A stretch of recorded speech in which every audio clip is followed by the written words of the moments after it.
मंदायु धर्मोऽस्तु मङ्गलम् सर्वमङ्गलमाङ्गल्यं सर्वकल्याणकारकं प्रधानं सर्वधर्माणां जिनं जयतु शासनम्। मैं नमो तीर्थनायक को, नमो ओंकार वाणी को, नमो मुकुंद प्रभु को जिन्होंने ओंकार धारण की। अहो उपकार जिनवर का, कुंद का दिव्य वाणी का, जिन कुंद ध्वनि दाता उन कहान स्वामी का। नमियून जिनम वीरम अनंत वर्णान दंसन सहावम भोक्षामिनियम सारम केवली शुद्ध केवली भलिदम। नियम सारणी परमागम ग्रंथ के शुद्ध भाव अधिकार की अंतिम 5 गाथाएं हैं 51 से 55। उनकी चर्चा पूज्य गुरुदेव श्री के व्याख्यान के आधार से अपन कर रहे हैं।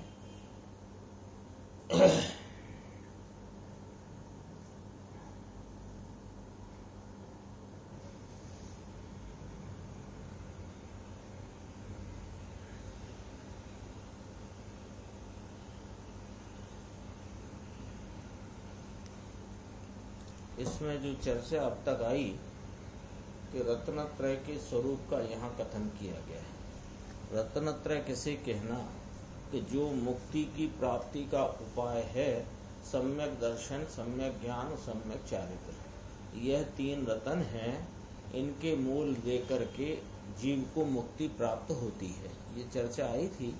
तो ये रत्नत्रय के का कथन जिनवाणी में 2 प्रकार से आया है। एक भेदोपचार व्यवहार रत्नत्रय की बात आती है और एक अभेद अनुपचरित या अनुपचार रूप रत्नत्रय की बात आती है। मूल सम्यक दर्शन तो अपना चिदानंद मूर्ति जो शुद्ध ज्ञायक परमात्मा है, उसके अनुभव पूर्वक प्रतीति, उसका संचेतन और उसकी लीनता, ये वास्तविक रत्नत्रय है। और यह जो वास्तविक रत्नत्रय जिसकी परिणति में प्रगटा है और अभी जब तक पूर्णता नहीं है, तो बीच में उसको जिस प्रकार का राग उत्पन्न होता है, उस राग को, उसमें श्रद्धा के राग को, शास्त्र के जानने के राग को, दया दान व्रतादि के राग को, सम्यक दर्शन, सम्यक ज्ञान और सम्यक चारित्र उपचार से, व्यवहार से कथन करने में आया है। उसका वर्णन यहाँ पद्म प्रमलधारी देव करते हैं। तो कहते हैं विपरीत अभिनिवेश रहित जो श्रद्धान रूप भाव है और पंच परमेष्टि के प्रति निश्चल भक्ति का भाव है, ये इसको कहा सम्यक दर्शन। कौन सा? व्यवहार भेद उपचार वाला राग रूप भाव।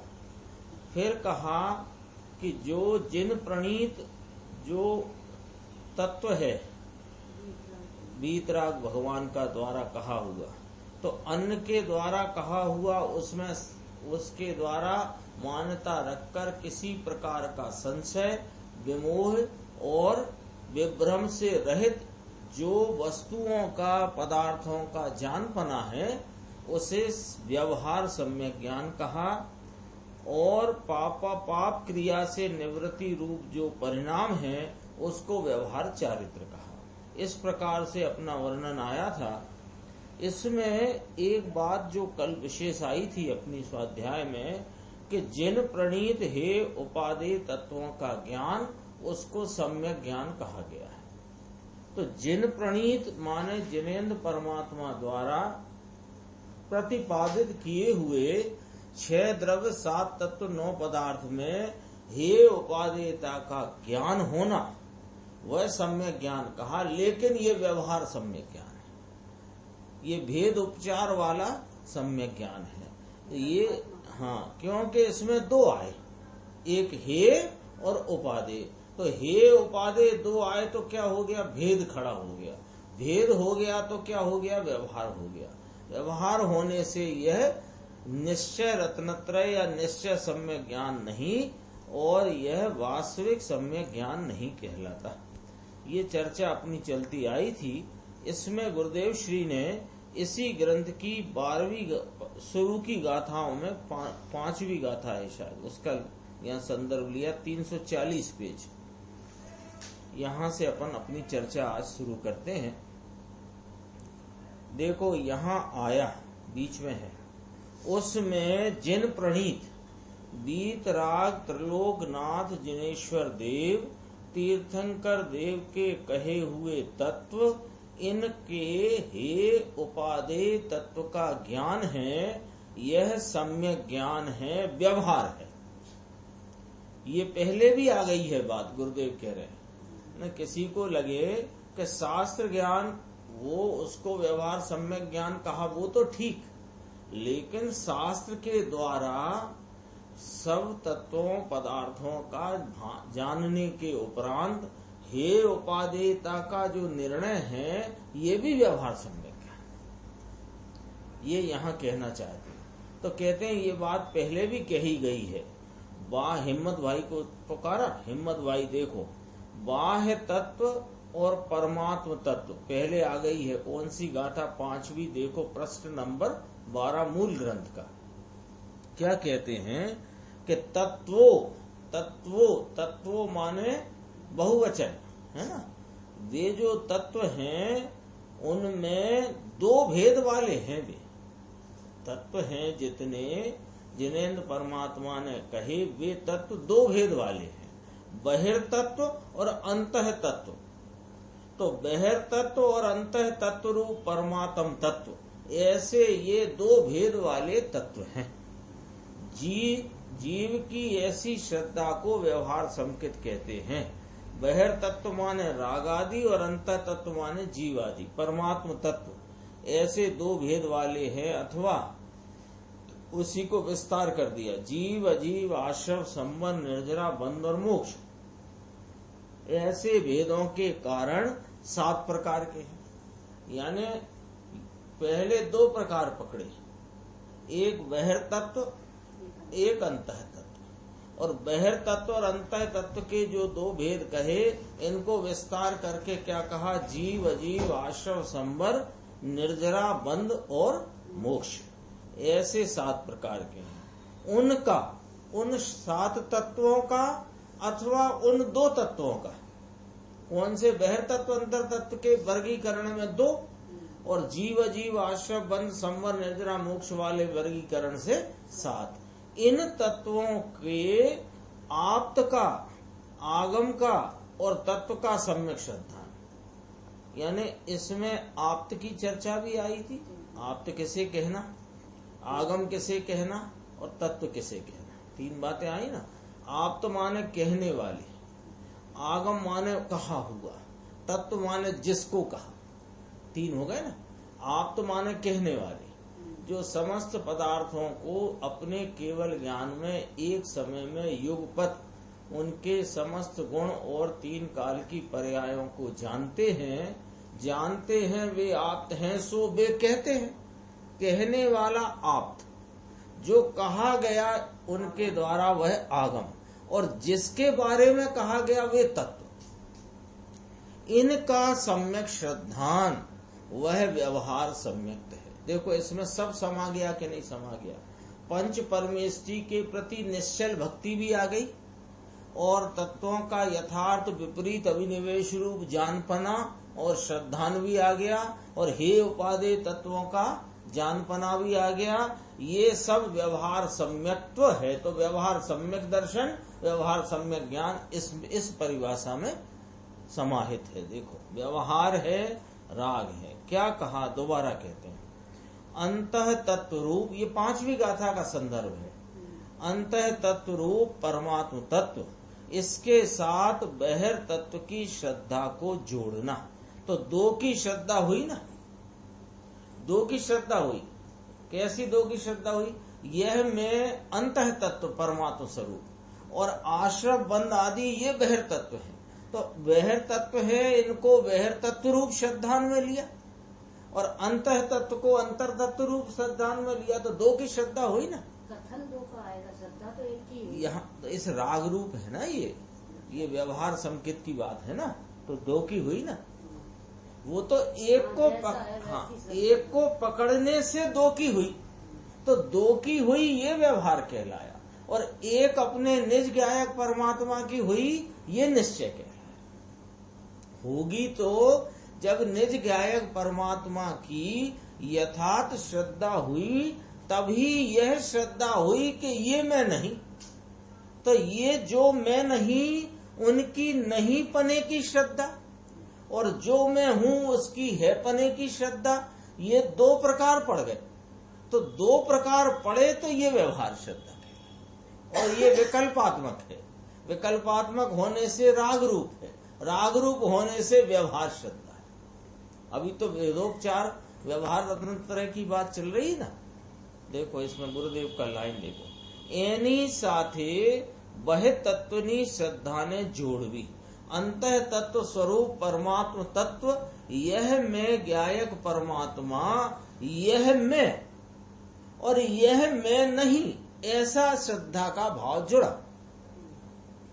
तो दो की श्रद्धा ये व्यवहार संकेत है, और जीव अजीव आदि नौ तत्व की श्रद्धा भी व्यवहार तत्व है ना। तत्व माने बहुवचन, बहिर तत्व और अंतः तत्व रूप परमात्म तत्व निश्चय, अंतः तत्व और बहिर तत्व व्यवहार, ऐसे दो भेद वाला, अथवा जीव अजीव आश्रव संबर निर्जरा बंध और मोक्ष, ऐसे भेदों के कारण दो प्रकार से कथन किया। यानी अंतः तत्व बहिर तत्व कहो तो दो कहलाए, और उन्हीं को सात प्रकार कहो तो जीव अजीव आश्रव बंध संवर निर्जरा मोक्ष के। दो प्रकार पड़े बहिर तत्व और अंतः तत्व रूप परमात्म तत्व की श्रद्धा और नौ तत्व की श्रद्धा। जीव अजीव पुण्य पाप आश्रव बंध, आश्रव संवर निर्जरा बंध मोक्ष, ये नौ कहलाए। इनकी श्रद्धा तो तेमनु, इन सब का, तेमनु कहा ना उनका, तो उनके में तीन बातें ले ली, आप्त का, आगम का और तत्व का सम्यक श्रद्धान, वह व्यवहार सम्यक्त है। परमात्म तो अंदर आया, यह परमात्म तत्व अंतः तत्व मैं स्वयं इस रूप हूँ, ये अंदर आया, और साथ में बाह्य तत्व भी आया। इसलिए बाह्य जहां आया तो दो हो गए, एक अंतः तत्व और एक बाह्य तत्व। तो अथवा एक यह अंतः तत्व और वो जीवादि पर्याय रूप सब बाह्य तत्व, ये ऐसे आए तो जहां बाह्य आया तो दो हो गए, और दो हो गए तो क्या हो गया? व्यवहार हो गया। तो दो हो गए माटे व्यवहार थई गयो, सूक्ष्म बात है प्रभु। ये गुरुदेव ने क्यों इतनी चर्चा करी, थोड़ा अपने को ये भी विचार कर लेना चाहिए कि हे उपादेय तत्वों का जानपना व्यवहार सम्यक ज्ञान में बताया गया है। हे उपादेय तत्वों का जानपना, यानी तत्वों को पहले तो ये कहा कि ब्रह्मादि द्वारा, या कौन का नाम दिया, बौद्धादि द्वारा कहे हुए पदार्थों का निर्णय न करके, यानी उनके निर्णय द्वारा होने वाले विमोह, विभ्रम और संशय के त्याग रूप जो जिन प्रणीत तत्वों का ज्ञान है वह सम्यक ज्ञान है। कौन सा? व्यवहार सम्यक ज्ञान। फिर इन सब तत्वों को जानने का अकेला इतना ही नहीं है कि हम जानते हैं कि जिनेन्द्र परमात्मा ने सात तत्व कहे, इतना ही नहीं, जिनेन्द्र परमात्मा ने जो सात तत्व कहे उनमें हे क्या और उपादेय क्या, ऐसा पक्का निर्णय।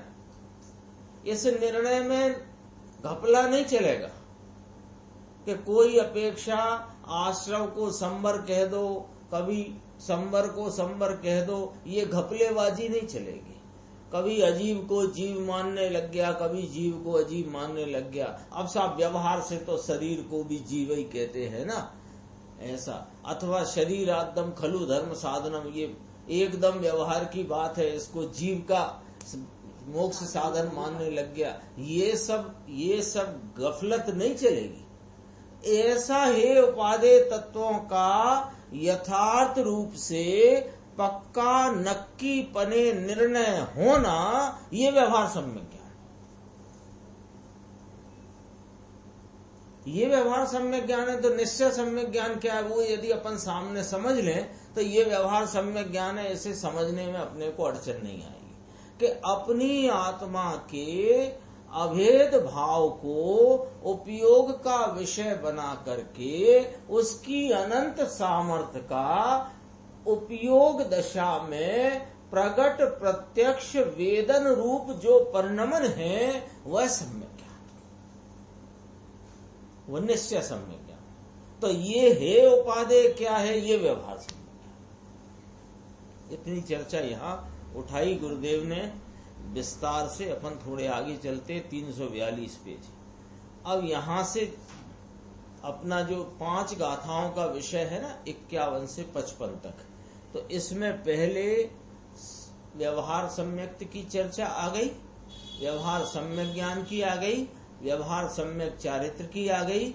अब सम्यक्त के जो बाह्य कारण कहे गए हैं उनकी चर्चा भी आचार्य परमात्मा ने 53 नंबर गाथा, 51, 52, 53, 54, 55, तो तीसरे क्रम पर 5 गाथाओं के इस युगल में तीसरे क्रम पर कौन सी आई, वो निमित्त की, बाह्य कारण की है ना। वो देखो अपन देखते हैं 342। यह सम्यक्त परिणाम का बाह्य सहकारी कारण। देखो, जहां समकित का परिणाम हुआ, आत्मदर्शन हुआ, आत्मा के आनंद की भेंट हुई, सम्यक परिणाम हुआ, समकित हुआ।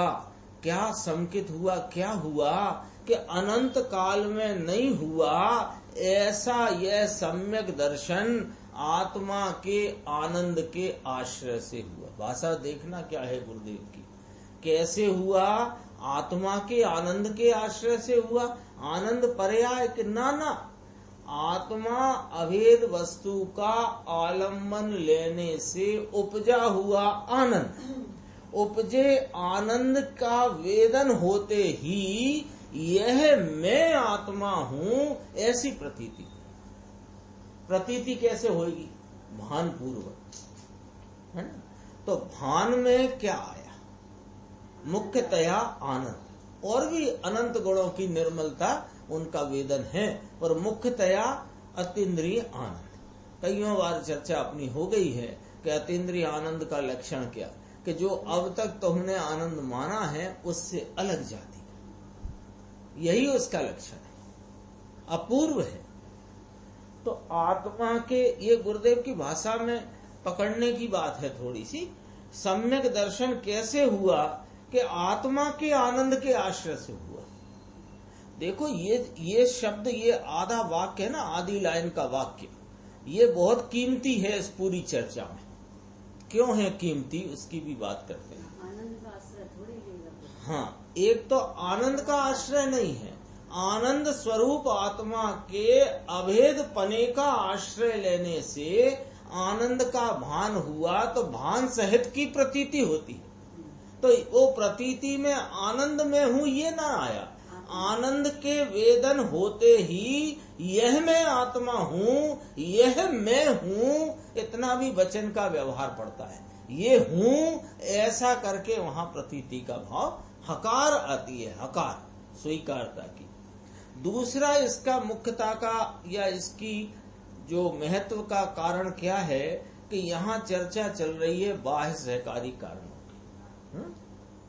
तो कारण वास्तव में कौन है ये अपने चित्त में पहले होना चाहिए, तब बाह्य सहकारी कारण अथवा निमित्त कारण जो जो कहे वे कौन कौन हैं और वे कारण है कि नहीं है, ये बात अपने को कब समझ आएगी? जब अपन यहाँ चित्त में ये बात अंडरलाइन करके बोल्ड अक्षरों में रखेंगे। क्या बात? कि सम्यक दर्शन तो जो अनादि से जीव को पहले कभी नहीं हुआ था, वह सम्यक दर्शन तो जो मुक्ति का मार्ग प्रारंभ जहाँ से होता है, वह सम्यक दर्शन तो आत्मा के आनंद नाम आत्मा अभेद वस्तु के आश्रय से आनंद के भान सहित होता है। ये अंडरलाइन कर लो। अब अपन बाह्य कारणों की चर्चा इसमें आई है, वो देखो। ऐसे सम्यक्त परिणाम का, देखो ऐसे सम्यक्त परिणाम का, कैसे सम्यक्त परिणाम का? जैसा अंडरलाइन किया, आत्मा वेद वस्तु के लक्ष्य से आनंद के भान पूर्वक होने वाली आत्मा की जो प्रतीति है, ऐसे सम्यक्त परिणाम का बाह्य सहकारी कारण। इसका बाह्य सहकारी कारण कौन है? अंतर तो अपना स्वरूप है। अंतरंग कारण, वास्तविक कारण कौन है? सम्यक दर्शन, अपना निज शुद्धात्म स्वरूप। बाह्य सहकारी कारण बीत राग सर्वज्ञ के मुख कमल में से निकली हुई। देखो, ये सम्यक्त परिणाम का बाह्य सहकारी कारण। सहकारी माने साथ में रहने वाला, निश्चय के साथ रहने वाला, इसका नाम सहकारी। सहकारी यानी साथ रहने वाला। कितनी बार बोला सहकारी का अर्थ? 3 बार बोला। सहकारी का अर्थ साथ में कार्य करने वाला नहीं, साथ में कार्य की उत्पत्ति के समय साथ में रहा हुआ। कोई को सहकारी शब्द से अर्थ ये ना निकालना कि सहकारी माने साथ में कार्य करने वाला। तो क्यों नहीं निकालना साहब? जब कार्य लिखा है तो हमें निकालने दो अर्थ, कि हम इसलिए नहीं निकालने देंगे सहकारी अर्थ इसका क्योंकि 2 द्रव्य मिलके कार्य एक करते ही नहीं। यदि 2 द्रव्य मिलके एक कार्य करते होते तो हम सहकारी का अर्थ ये निकाल सकते थे। आप और हम चलते हैं ना, हम दोनों सुबह घूमने गए तो 4 पैर से चलते हैं क्या? आप आपके 2 पैर से चलते हो, हम हमारे 2 पैर से चलते। तो कोई किसी से नहीं चलता ना। तो ऐसे जो निमित्त कारण हैं वे सहकारी हैं, साथ में चलने वाले हैं, लेकिन उससे वो चलता है ऐसा नहीं है। ये बात पकड़ गए ना? अब देखो, सहकारी का अर्थ अनेक जगह सहकारी शब्द आएगा तो उसका अर्थ यही निकालना चाहिए।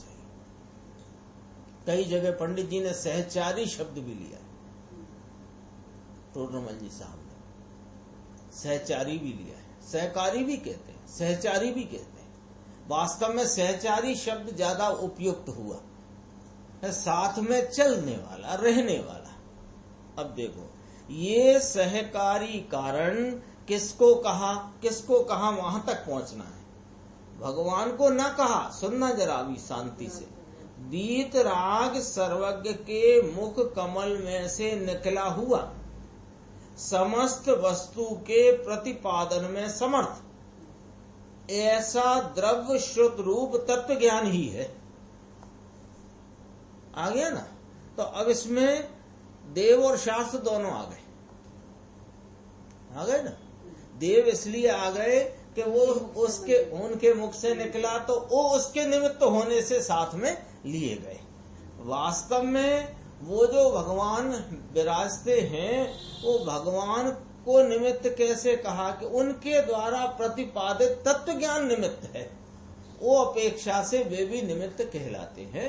बाह्य सहकारी कारण साथ रहने वाले कहलाते हैं। सहकारी अब स्पष्ट कर देते हैं गुरुदेव श्री। सहकारी कारण ये भगवान का तत्व ज्ञान ही है। तो सहकारी माने क्या? सहकारी माने वास्तविक नहीं, व्यवहार। वास्तविक तो ऊपर कह दिया, आत्मा के आनंद के आश्रय से हुआ, हो गई ना बात। वो अंडरलाइन है अपने ब्लैक बोर्ड पे, सबके चित्त पे एक एक ब्लैक बोर्ड लगा है। अभी कम से कम इतनी देर तो लगा ही है, 50 मिनट 55 मिनट, तो उस पर ये लिखा हुआ है कि आत्मा अभेद वस्तु आनंद स्वरूप, उसके आश्रय से आत्मा के आनंद के भान पूर्वक जो प्रतीति है वह सम्यक दर्शन है। इसलिए आत्मा की परिणति में उपजने वाले अपूर्व सम्यक दर्शन का जो वास्तविक कारण है वह अपना निज शुद्धात्म स्वरूप। और अभी चर्चा किसकी चल रही है? व्यवहार बाह्य सहकारी कारण। संकित तो निश्चय आत्मा के आश्रय से है, तो जब निश्चय आत्मा के आश्रय से संकित है तो माने तब बाह्य सहकारी कारण तत्व ज्ञान माने भगवान के वचन का ज्ञान। क्योंकि भगवान के वचन में क्या आया है? तत्व ज्ञान। ऐसा द्रव्य शुद्ध रूप तत्व ज्ञान ही है, दूसरा बाह्य निमित्त नहीं है, विशेष कहेंगे। अगला प्रवचन है 343 पेज से देखते हैं अपन। ये गुरुदेव ने पहले पढ़ना है, पढ़ लेते हैं 2 लाइन इसकी भी। जहाँ प्रवचन शुरू हुआ 58 नंबर, नियम सार शुद्ध भाव अधिकार की अंतिम 5 गाथा। तो शुद्ध भाव माने क्या होता है?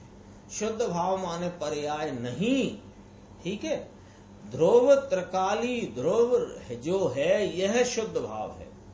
ऐसे तो पर्याय में अवस्था में 3 प्रकार के भाव होते हैं ना, अपन कहते हैं शुभ भाव, अशुभ भाव, शुद्ध भाव। ये वो शुद्ध भाव नहीं है जो 3 प्रकारता में साथ में कहा जाता है, शुभ भाव, शुद्ध भाव। हाँ, ये शुद्ध भाव अपना शुद्ध स्वभाव त्रिकाली ध्रुव, उसकी यहाँ चर्चा है। ये बात, ये अशुभ भाव और शुभ भाव और शुद्ध भाव, इसकी बात अभी यहाँ नहीं है। आगे लेना 343। क्या कहा कि आत्मा जो ज्ञान आनंद आदि अनंत शक्ति का पिंड प्रभु है, ये शक्ति रूप है, ये स्वभाव रूप है, इसमें व्यक्ति रूप यानी कि प्रकट रूप। हो गई बात, शक्ति और व्यक्ति, ध्रुव और पर्याय, ठीक है। तो शक्तियां कैसी हैं? ध्रुव रूप, और उनकी व्यक्तियां कैसी होती हैं? पर्याय रूप, प्रकट रूप। तो त्रिकाली सम्यक दर्शन ज्ञान चारित्र का पिंड जो आत्मा, ये त्रिकाली सम्यक दर्शन ज्ञान चारित्र, ये क्या लेना? स्वभाव। उसका पिंड माने उसका जो पुंज, उसका समूह, वो कौन है? वो ध्रुव स्वरूप आत्मा। इसके अवलंबन से जो पर्याय हुई वो सम्यक दर्शन पर्याय रूप मोक्ष मार्ग के कारण रूप जो प्रगटती है, ये पर्याय की ये बात नहीं है। इसका अर्थ क्या? शुद्ध भाव की बात चल रही है ना। शुद्ध भाव अधिकार में किसकी चर्चा है? स्वभाव की चर्चा। ये पर्याय जिसमें से उत्पन्न होती है, ऐसा शुद्ध ध्रुव भाव का अधिकार है। देखो इसमें क्या, एक जो बात गुरुदेव ने कही उस पर थोड़ा अपना ध्यान जाना आवश्यक है कि सम्यक दर्शन ज्ञान चारित्र का पिंड। तो कौन सा सम्यक दर्शन? सम्यक दर्शन ज्ञान चारित्र की पर्यायों का पिंड नहीं, त्रिकाली सम्यक दर्शन ज्ञान चारित्र स्वरूप स्वभाव का पिंड। वो ध्रुव परमात्मा अपना निज शुद्धात्मा, उसके अवलंबन से प्रकटती है एक एक समय वर्तने वाली सम्यक दर्शन, सम्यक ज्ञान, सम्यक चारित्र की पर्याय। ठीक है ना। ऐसा शुद्ध ध्रुव भाव का ये अधिकार है। ऐसी बात पहले ये बात रखना। 51 से 55 नंबर की गाथा 5 गाथाओं की स्वाध्याय, उसमें आचार्य परमात्मा का क्या अभिप्राय तात्पर्य है, यह जानने समझने में पहले क्या रखना, पहले ये रखना कि ये शुद्ध भाव की बात चल रही है। तो शुद्ध भाव कौन है कि अपना ध्रुव ज्ञायक परमात्म भाव, जो पंचम परम पारिणामिक भाव लक्षण स्वरूप कारण समय सार रूप है, वह शुद्ध भाव। तो इस शुद्ध भाव के आश्रय से जो त्रिकाली शुद्ध भाव है, इसके अवलंबन से सम्यक दर्शन परिणाम धर्म रूपी मोक्ष का मार्ग, इसकी शुरुआत सम्यक दर्शन से होती है। यहां तक कोई तकलीफ है नहीं, अपने को कोई उलझन है नहीं। तो ये सम्यक दर्शन त्रिकाली ध्रुव चैतन्य सनातन शक्ति रूप चैतन्य स्वभाव, त्रिकाली शक्ति स्वभाव रूप, इसकी दृष्टि करने से सनातन शक्ति, अनादि अनंत अविनष्ट और अनुत्पन्न स्वरूप जो अपनी सनातन शक्ति है, ये इसकी दृष्टि करने से क्या उत्पन्न होता है कि सम्यक दर्शन का परिणाम, पर्याय, इसको परिणाम कहो, पर्याय कहो, अवस्था कहो, ये धर्म की पहली दशा उत्पन्न होती है। ये जो धर्म की पहली दशा उत्पन्न होती है, इस सम्यक्त परिणाम का बाह्य कारण कौन कहा, वो चर्चा यहाँ है। देखो, ये सम्यक्त परिणाम का यहां से लेना है। अभी सम्यक परिणाम कहा ना, त्रिकाली भगवान अनादि अनंत नित्य ध्रुव वस्तु भगवान आत्मा, इसके आश्रय से, इसके अवलंबन से, इसके लक्ष्य से जो सम्यक दर्शन परिणाम पर्याय यानी अवस्था उत्पन्न होती है, यह मोक्ष का मार्ग है। ये सम्यक दर्शन परिणाम इतनी बार बार क्यों समझा रहे हैं कि जो सम्यक दर्शन की अभी चर्चा करी, भेदोपचार रत्नत्रय के प्रतिपादन के संदर्भ में, वो सम्यक दर्शन नहीं है और उसकी बात हम नहीं कर रहे। हम बात कर रहे हैं अपने निज ज्ञायक तत्व के आलम्बन से उपजने वाला आनंद के भान सहित का, जो अपने स्वरूप की स्वीकारता प्रतीति श्रद्धान का जो भाव है, जो मोक्ष मार्ग का प्रथम सोपान है, जहां से मोक्ष मार्ग का फीता कटता है। फीता कटता माने मुहूर्त होता है, उद्घाटन जहां से होता है। देखो, इसमें बाह्य सहकारी कारण कौन, बाह्य सहकारी कारण गुरुदेव ने क्या लिखा, निमित्त कारण। तो निमित्त के लिए भी ये अपना ब्लैक बोर्ड पे हाल के हाल चिपका लो एक बात। निमित्त माने जो कार्य की, जिससे कार्य की उत्पत्ति तो नहीं होती, लेकिन कार्य की उत्पत्ति में अनुकूल पने का आरोप जिस पर आ सके, उसे निमित्त कहते हैं। इस परिभाषा में कोई अड़चन नहीं है ना, तो ये याद रखना निमित्त की परिभाषा। फिर देखो, वीतराग सर्वज्ञ के मुख कमल में से निकला हुआ, वीतराग सर्वज्ञ परमेश्वर त्रिलोकनाथ जिनेन्द्र देव, इनके मुख कमल में से निकला। अरे ये भी व्यवहार से कहा है, उनके मुख कमल में से निकला, बाकी तो भगवान की वाणी निकले। ये तो संपूर्ण शरीर, जो अभी शरीर तो सहित है ना, तो संपूर्ण शरीर में से ओमकार ध्वनि उठती है। कंठ हिले नहीं, तालू हिले नहीं, ओंठ हलते नहीं।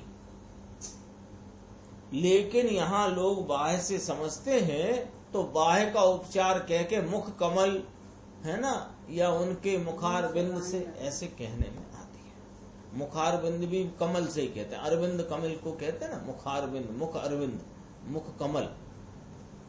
ये वीतराग सर्वज्ञ के मुख कमल में से निकला हुआ, ऐसा लिया। फिर ये लिया है कि प्रभु की वाणी मुख से नहीं निकलती, ओंठ बंद, कंठ ध्रुजे, कंठ का हिलना, तालू का हिलना चलना, ओंठ कुछ नहीं, पूरे शरीर में से ये वाणी उठती है। 344 पेज लेना। तो ये जो सम्यक दर्शन का परिणाम, जिसको कहा आत्मा के आलम्बन से आनंद के भान सहित का जो स्वरूप की प्रतीति वाला परिणाम, इसका बाह्य कारण कौन? अंतर कारण तो अंतर ध्रुव त्रिकाली भगवान, ये तो पक्की है ना बात, इसमें कहीं कोई संशय तो नहीं है कि अंतरंग कारण तो अंतर ध्रुव त्रिकाली भगवान, इसके अवलंबन से सम्यक दर्शन होता है। अंतरंग कारण तो अंतर आत्मा है। अब अंतरंग कारण और बहिरंग कारण ये चर्चा चल रही है, ये छोड़ दिया प्रश्नोत्तर प्रवीण भाई वाला। फिर इसके बाद की लाइन देखना, आत्मा सम्यक दर्शन का परिणाम, परिणाम यानी इसकी अवस्था, त्रिकाली अवस्थाई, ध्रुव स्वरूप त्रिकाली अवस्थाई पदार्थ भगवान आत्मा, इसके आश्रय से उत्पन्न होता है। अंतरंग कारण तो ध्रुव है। इतना बार बार क्यों कह रहे हैं? क्योंकि बाह्य कारण की चर्चा करते हैं तो तुम एकदम से फ्लैट हो जाते, तुम एकदम फ्लैट हो जाते। क्या फ्लैट हो जाते? देखो लिखा है कि नहीं लिखा, जिनेन्द्र परमात्मा की वाणी निमित्त कही है कि नहीं कही, देखो ज्ञानी की देशना निमित्त कही है कि नहीं कही। अरे कही है, निमित्त कही है ना, तो निमित्त की परिभाषा हर बार याद करवाएंगे क्या तुम्हें? अंतरंग कारण तो ध्रुव है। अभी तो धर्म की पहली सीढ़ी, धर्म नु पहलो पगथियु, पहला सोपान। आगे इसमें फिर गुरुदेव ने लिया है बीच में कि यह नियम सार मैंने लिया ना, नियम भावना निमित्तम नियम सारम नियम सार नाम सुधम। ये जो आचार्य कुंद देव ने कहा कि यह नियम सार मैंने पूर्वा पर दोष रहित जिनोपदेश को जानकर निज भावना के निमित्त नियम सार नाम का शास्त्र किया है, उसकी चर्चा है, अपन आगे देखते हैं। 345 जो सम्यक दर्शन का मिल गया, 345 5-6 लाइन छोड़ के। ये सम्यक दर्शन परिणाम का अंतरंग हेतु तो भगवान ध्रुव आत्मा है, और बाह्य सहकारी यानी साथ में निमित्त रूप से बाह्य कारण होता है। ये क्या है कि वीतराग सर्वज्ञ के मुख कमल से निकला हुआ, उनकी मुख कमल से निकली हुई वाणी यानी ओम ध्वनि निकली, इसमें से रचा हुआ शास्त्र जो समस्त वस्तु के प्रतिपादन में समर्थ है। भगवान की वाणी 3 काल 3 लोक के पदार्थ को जानकर प्रतिपादन करने में समर्थ है। ये वाणी ऐसा द्रव्य शुद्ध रूप आगम हो गया ना, आगम कहो द्रव्य शुद्ध कहो। ये वाणी जो है द्रव्य शुद्ध यानी वाणी, और भाव श्रुत तो अंदर में परिणमता है। कैसे कि आत्मा में आत्मा के आश्रय से अतीन्द्रिय आनंद का वेदन होना, उसको भाव शुद्ध कहते हैं। लेकिन निमित्त यहाँ किसको कहा जा रहा है? द्रव्य शुद्ध को। ये वाणी जो है जिनेन्द्र परमात्मा की, ये द्रव्य शुद्ध है। नीचे आना, फिर बीच की लाइन छोड़ दी 10-11। ऐसा द्रव्य शुद्ध रूप तत्व ज्ञान, ये बाह्य सहकारी कारण है, तो तत्व ज्ञान ही है। अब ही लगाया, देखो निमित्त में भी ही कारा लगाया। उपादान तो पहले बता ही दिया, सहकारी कारण की बात कर रहे हैं, तो उसमें भी स्थापना ही कार्य से है। ऐसा नहीं कि चाहे जिसी का, वे भी तो आत्मा की बातें करते हैं, वे भी तो आत्मा की बात करते हैं, वे भी ज्ञायक तो कहते हैं, वे भी ज्ञान स्वभावी तो कहते हैं। अरे वे जो कुछ कहते हैं वो जिनेन्द्र परमात्मा के द्वारा कहा हुआ वीतरागता के प्रयोजन वाला है कि नहीं? ये वीतरागता का प्रयोजन क्या होता है कि चारों अनुयोगों का तात्पर्य तो वीतरागता ही है। ये पंचास्ती काय की अंतिम गाथा में आचार्य कुंद भगवान ने कहा है। तो देखो, यह द्रव्य श्रुत वीतराग की वाणी ही बाह्य निमित्त है, अज्ञानियों की वाणी निमित्त नहीं। वीतराग परमेश्वर सर्वज्ञ देव त्रिलोकनाथ, इनकी वाणी सिवाय किसी अज्ञानी के द्वारा कल्पित बातें करना शुरू कर दिया हो। देखो ये बात को क्या कहना चाहते हैं कि जैन के नाम पर, जिनेन्द्र परमात्मा के नाम पर मंगलाचरण करके मंगलम कुंद कुंदादो या मंगलम गौतमो गणी सब कह करके बैठ जावे और कहने लग जाए कल्पित बातें, वे नहीं।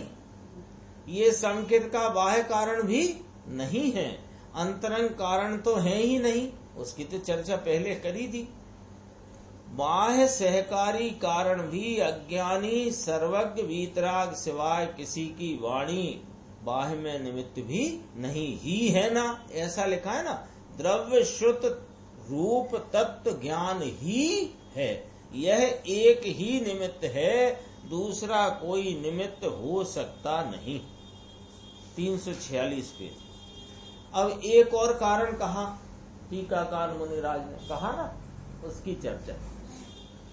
जो मुमुक्षु हैं, मुमुक्षुओं यानी बहुवचन, जो मुमुक्षु हैं उनको भी उपचार से, यानी जो सम्यक दृष्टि जीव हैं, जो धर्मी हैं, उनको उपचार से यानी व्यवहार से पदार्थ निर्णय के हेतुपने के कारण, वास्तविक पदार्थ के निर्णय के कारण रूप से यानी हेतु रूप से सम्यक्त परिणाम के अंतरंग हेतु कहा है।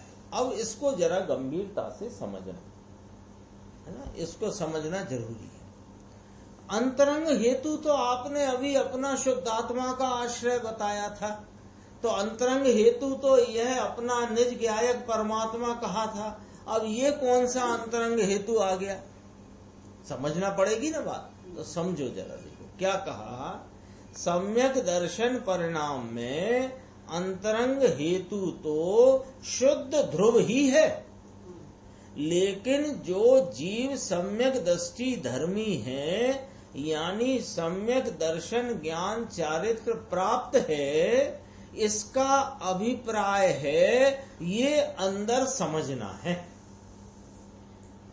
वो उपादान कहा था या निमित्त को कह रहे हैं? हाँ निमित्त, ये बहिरंग निमित्त, वहाँ अंतरंग कारण उपादान का, ये अंतरंग है, ये भी वास्तव में बाह्य है, क्योंकि निमित्त है। देखो इसमें भी क्या लेना, धर्मी को कहा तो धर्मी सामने विराजमान हो गया, ये नहीं। धर्मी वो स्वयं उन तत्व को तत्ववेदी है, वह तत्व के वास्तविक स्वरूप को जानने वाला, अनुभवने वाला है। उसके द्वारा जो कहा जाए वो कहा गया भी कब निमित्त है, अपने अंतरंग अभिप्राय को समझने के लिए। लिखा है इसमें, वे सम्यक दर्शन ज्ञान चारित्र प्राप्त हैं, इनका अभिप्राय है, जो अभिप्राय उनको उनकी अंतरंग भाव शुद्ध ज्ञान में खिला हुआ है, वह अभिप्राय हमको हमारे ज्ञान में खिल जाता है, ऐसा निमित्त पने का है। खिलता अपना अभिप्राय अपने निर्णय में कैसे आएगा, अपनी ज्ञान अवस्था के उस समय के उपादान से। इसलिए अब देखना, ये पकड़ना जरा, इस अभिप्राय को अंतरंग कारण कहा। किसके अभिप्राय को, कि उन ज्ञानियों के तत्व संबंधी जो अंतरंग अभिप्राय है, वो अभिप्राय समझने के लिए उन्हें निमित्त कहा, तो अभिप्राय को निमित्त कहा। पकड़ लिया ना उसका अंदर। दोबारा से देखो, आपको बताते हैं। सम्यक दर्शन परिणाम में अंतरंग हेतु तो शुद्ध ध्रुव ही है, ये बात हो गई। सम्यक दृष्टि जीव धर्मी है, सम्यक दर्शन ज्ञान चारित्र प्राप्त है, इनका अभिप्राय है, उनका जो अभिप्राय है तत्व के संबंध में, ये हमको समझना है, हमको समझना ना अपने अंदर। इसलिए उनके अभिप्राय को कारण कहा। समझ आया कि समझ लिया उसने तो समझ लिया, भी समझ लिया ना उसके अभिप्राय को। हाँ तो समझ लिया तब तो निमित्त कहलाएगा। लेकिन यहाँ जब निमित्त को स्थापित कर रहे हैं ना, तो समझने के लिए कहा है ना, समझ लेगा तब। पकड़ लिया तो उसको निमित्त तो सम्यक दर्शन तो उससे ना हुआ, सम्यक दर्शन तो स्वरूप आलम्बन लिया तब हुआ। पॉइंट ये पकड़ो पहले, स्वरूप आलम्बन लिया तो सम्यक दर्शन हुआ। स्वरूप आलम्बन लेने के पहले उसने स्वरूप का क्या अभिप्राय है ये व्यवहार सम्यक ज्ञान में जाना था। वो व्यवहार भी कब नाम पड़ेगा जब निश्चय होगा। तो उसने जो पहले इसके पूर्व में जाना था, उस जानने में कौन निमित्त था कि सम्यक दृष्टि ज्ञानी धर्मात्मा। 3 पॉइंट पकड़ना। उसके अभिप्राय को जानने से सम्यक दर्शन ना हुआ, उसके अभिप्राय को जानने में निमित्त है, अंतरंग अभिप्राय जानने में निमित्त है ज्ञानी धर्मात्मा। और अभिप्राय जानकर जो आलम्बन ले अपना तो सम्यक दर्शन हुआ। हाँ ये कह रहे हैं, लेकिन निमित्त उपादान तो तब होता है ना जब उपादान में कार्य हो हो जाता है जाता तो निमित्त का आरोप आता है। तो यहाँ ये कह रहे हैं सच्चे देवता गुरु हैं वो निमित्त नहीं है, उनका अभिप्राय निमित्त अभिप्राय है। निमित्त है, क्योंकि तुमने उस जब आत्मा का अनुभव हुआ हाँ। तो अभिप्राय को पकड़ा था। अभिप्राय पकड़कर आलम्बन लिया आत्मा वही का। हाँ, बात। ये कहना है। यही कह रही हूँ।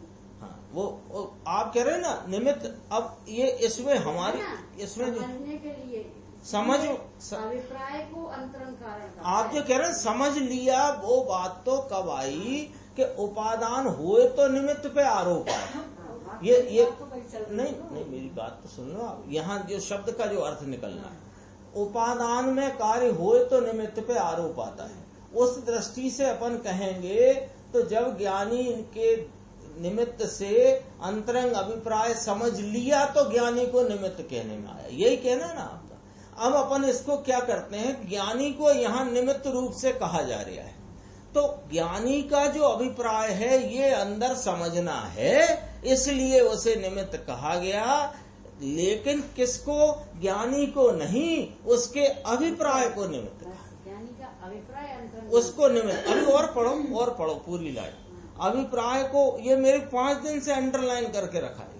ये अभिप्राय को अंतरंग कारण कहा है तो बाह्य कारण। निमित्त है ना। हाँ, तो बाह्य कारण ऐसी बात समझ में आई। इससे थोड़ी होगा। हाँ, अंतरंग कारण तो एक अपना ध्रुव स्वरूप भगवान आत्मा। अंतरंग कारण पकड़ भी ले तो वो उससे थोड़ी हो जाएगा। हाँ, अब और देख लो। पकड़ने थोड़ी नहीं होगा। द्रवलिंगी है। द्रवलिंगी की बात नहीं, हम बात करो। नहीं, हम अपनी बात नहीं करेंगे। नहीं। हम द्रवलिंगी को मुख्य लेंगे। आप ये बात कहो मुख्यता में किसको लोगे? द्रवलिंगी को मत लो, अपनी बात लो। हाँ, सामने- चलो। अपना अपने हुआ है। सामने दसवीं बात चल रही है। हाँ, चलो ठीक है ना। लेकिन अभी पॉइंट आप वो पकड़ो ना जो पकड़ना है। तो अभिप्राय को पकड़ना है ना। अभिप्राय को पकड़कर आत्मा पकड़ना है। जब आत्मा तो जब अभिप्राय को पकड़े तभी तो आत्मा में परिणमन होगा ना उसके। देखो यहाँ पहले ये अपने ब्लैक बोर्ड पे अंडरलाइन है निमित्त का आरोप का बात कि निमित्त का आरोप आएगा जब निश्चय में कार्य होएगा, है ना। मालूम भाई आगे, लेकिन जब मैं काल की वो समझ रहा हाँ, सुनो ना, सुनो नहीं लिखा है। दोबारा पढ़ते हैं उसी में से। नहीं, वो क्या कहा यहाँ से पढ़ो। यहाँ क्या कहा? सम्यक दर्शन परिणाम में अंतरंग हेतु तो शुद्ध ध्रुव ही है, लेकिन सम्यक दृष्टि जीव धर्मी है। सम्यक दर्शन ज्ञान चारित्र प्राप्त है, इसका अभिप्राय है। ये अंदर समझना है, इसलिए ये अभिप्राय को अंतरंग कारण कहा है तो बाह्य कारण। हाँ, ये अब और सुनो, इसमें और स्पष्ट आएगा एकदम बढ़िया। जैसे भगवान की वाणी द्रव्य शुद्ध बाह्य कारण है, ऐसे ही समकृति धर्मी की वाणी भी बाह्य कारण है। तो भी मुमुक्षु धर्मी जीव को उपचार से, व्यवहार से, पदार्थ निर्णय के हेतु बने के कारण सम्यक्त परिणाम का अंतरंग हेतु कहा है तो भगवान अपने स्वरूप से परिणाम प्रकट हुआ है। बाह्य कारण में द्रव्य शुद्ध भगवान की वाणी ली, और एक धर्मी जीव इसने भी जो धर्म सुनाया ये लिया। तो ये धर्मी जीव का अभिप्राय अंतर में समझने के लिए ये जीव को अंतरंग हेतु कहा है तो बाह्य बाह्य माने निमित्त है। इससे होता नहीं, उससे होता नहीं, होता है किससे? अपने स्वरूप के आलम्बन से। धीरे से समझना है भाई, ये कोई वार्ता कथा नहीं है। ये गुरुदेव ने इस पैराग्राफ में क्या स्पष्ट किया कि मुनिराज टीकाकार पद्म प्रमलधारी देव ने ये दो प्रकार के निमित्तों की चर्चा करके, ऐसे तो निमित्त दोनों ही बाह्य हैं, फिर इसमें एक को बाह्य और एक को अंतरंग क्यों कहा? तो कहते हैं कि एक जो जिनेंद्र परमात्मा के मुख से निकली हुई वाणी द्रव्य श्रुत जो है उसे तो बाह्य सहकारी कारण कहा, और ज्ञानी जीव उसके द्वारा सुना, तो सुना तो क्या पकड़ा? अभिप्राय, तो अभिप्राय को अंतरंग कारण कहा। ज्ञानी जीव को तो बहिरंग में ही डालो, किसमें? जैसे देव शास्त्र गुरु है ना, उसमें रखो। फिर अभिप्राय को कहा, लेकिन अभिप्राय को अंतरंग कारण तो वो बाह्य कारण से अलग बताने को कहा, लेकिन है तो ये भी बाह्य कारण ही। धीरे से समझना है भाई, ये कोई वार्ता कथा नहीं, ये तो तीन लोक के नाथ की साक्षात दिव्य ध्वनि है। कहते हैं कि सम्यक दर्शन परिणाम धर्म की पहली सीढ़ी, मोक्ष के मार्ग का पहला पगथिया नाम पहला सोपान।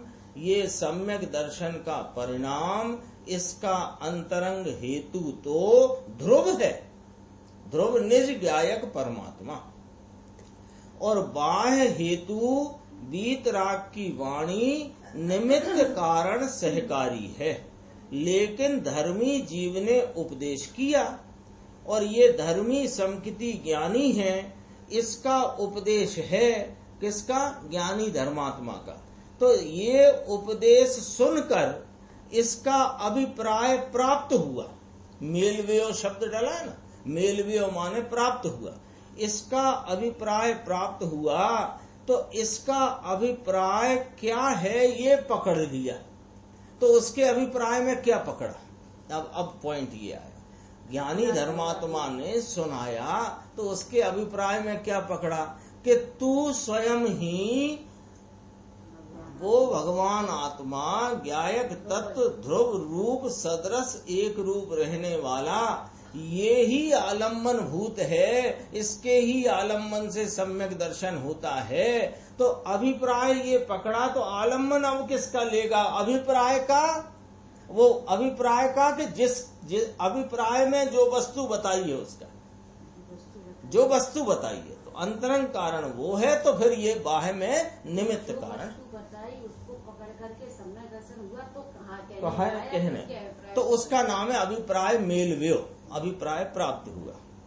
ये कारण से समकिति परिणामी जीव को, यानी जो पहले से समकित प्राप्त हैं, ये धर्मी जीव का परिणाम अंतरंग कारण कहने में आया है तो बाह्य कारण। अरे रे, ऐसी बात किस समय सुनने मिले। और थोड़ा सा ले लेता हूँ, 2 मिनट लगेंगे। उनके का मुमुक्षु है, अगला पेज ले लेना, 347। मुमुक्षु है, मुमुक्षु माने धर्मी ज्ञानी धर्मात्मा, उनको भी उपचार से, ये तो पर है ना, तो पर है तो पर से तो कार्य होता नहीं। पदार्थ निर्णय के हेतु बने के कारण अंतर पदार्थ आत्मा राग और भिन्नता के निर्णय में निमित्त होने के कारण निर्णय में निमित्त हुए, सम्यक्त में भी निमित्त न हुए वास्तव में। तो फिर निर्णय का अनुसरण करके सम्यक दर्शन हुआ, निर्णय में जो विषय आया उसका अंतरंग हेतु कहा। इसका जो धर्म परिणाम, धर्म का जो उपदेश दिया, ये जिसने सुना और अपना सम्यक परिणाम अपने ध्रुव के अवलंबन से उत्पन्न हुआ, उसको बाह्य सहकारी निमित्त वीतराग की वाणी है। और मुमुक्षु जीव के अंतर का अभिप्राय ये अंतरंग से उपचार से हेतु कहने में आया है तो बाह्य समझ में आया, लेकिन अंतर में इसका अभिप्राय समझता है। अंतर में समझता है तो क्या करता है? तो अपने ध्रुव के आश्रय से। लेकिन उपदेशक निमित्त ज्ञानी धर्मात्मा सम्यक दृष्टि जो है, इसका अभिप्राय समझने में उसका अभिप्राय स्वयं समझता है ना, तो समझने में अंतरंग हेतु उपचार से व्यवहार से कहने में आता है। एक शब्द भी पलट जाए तो फेर फार हो जाए, ऐसा है बापू ये वीतराग की वाणी है, ये कोई वार्ता कथा नहीं है। आगे फिर इधर ले लेना जरा, थोड़ा सा ही पूरा हो जाएगा विषय। 348 उनको क्यों कहा ज्ञानी धर्मात्माओं को, तो उसका कारण यह कहते हैं, कारण के उनके दर्शन मोहिनी कर्म का क्षयादिक है। मिल गया 348 में 5 लाइन छोड़ के। किसको? सुनने सुनाने वाले को।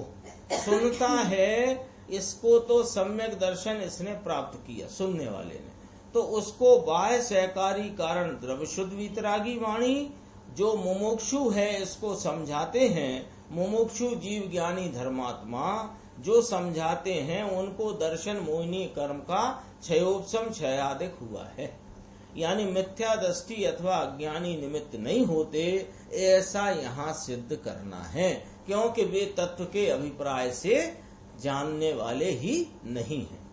ये कारण से बाह्य है, द्रव्य श्रुत भी बाह्य, और मुमुक्षु जो ज्ञानी धर्मात्मा उपदेशक है, समकिति है, ये भी बाह्य। लेकिन इसका अभिप्राय समझने में, ये अभिप्राय समझता है कौन? पात्र जीव, तो उसमें वे निमित्त हैं, तो उसको अंतरंग कारण कहा। ये वाणी से भी जोर देना उसको अंतरंग कारण कहने में आया है। अरे ये बाँचे कब और सुने कब, जिंदगी चली जाती है। इसके बाद अपना फिर निश्चय रत्नत्रय अभेद का स्वरूप चलेगा आगे की चर्चा।